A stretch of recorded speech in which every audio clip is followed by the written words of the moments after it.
So Arthur's Seat is one of those things I feel a lot of people have to try and do if you're in Edinburgh. And they're very surprised to hear that in the 6 years I've been here, I've not actually done it. I did try in my first year, but we left about 3:30 in the afternoon. By the time we got here it was 4 o'clock, and for some reason it was dark. What can I say? This was in the days before I graduated. So long story short, me and this rock have some history. Did I say segue? Nature and mythology have worked together to craft Arthur's Seat into what we know it as today. Formed about 350 million years ago, an inactive volcano and a glacier eroded the rocky crags, creating the landscape we know today. But that's about the extent of my geography knowledge, so let me pitch an alternative origin for the rock. The legend of the sleeping dragon.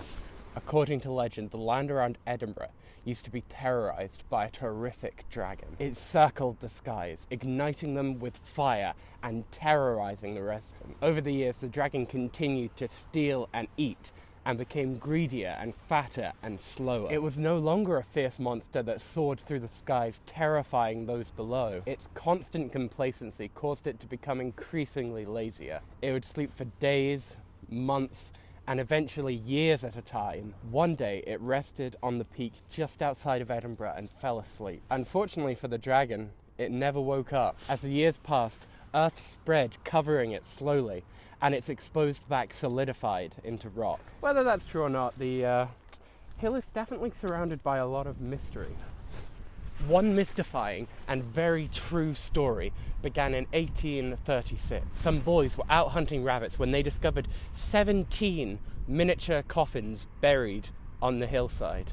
Inside each coffin was a small painted figure dressed in clothing and painted boots. They were buried in 3 layers. The first layer had 8. The second layer had 8, and the third layer only had 1. The bottom layer was in bad condition and had decayed significantly. However, the higher levels had not aged so badly. In fact, the top one looked relatively new. Despite extensive research into the origin of these figures, there is no definitive answer as to where they came from. One theory says they relate to witchcraft, as Edinburgh was a witch capital of Scotland. Another theory is that they relate to the 17 victims of the infamous killers Burke and Hare. The surviving figures now reside in the National Museum, but their origin continues to remain a mystery. So time for the big question, why is it called Arthur's Seat? Well, quite simply, no one knows.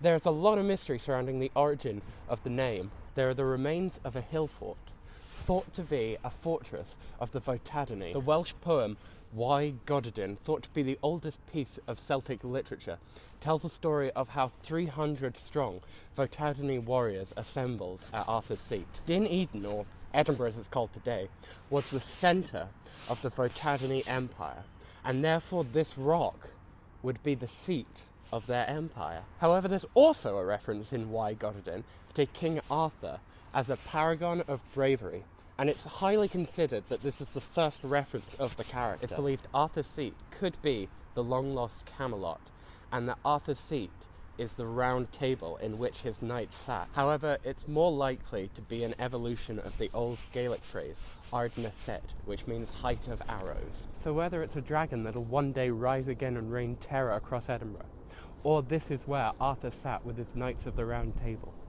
it's clear Arthur's Seat will continue to inspire historians and storytellers alike with its mysteries.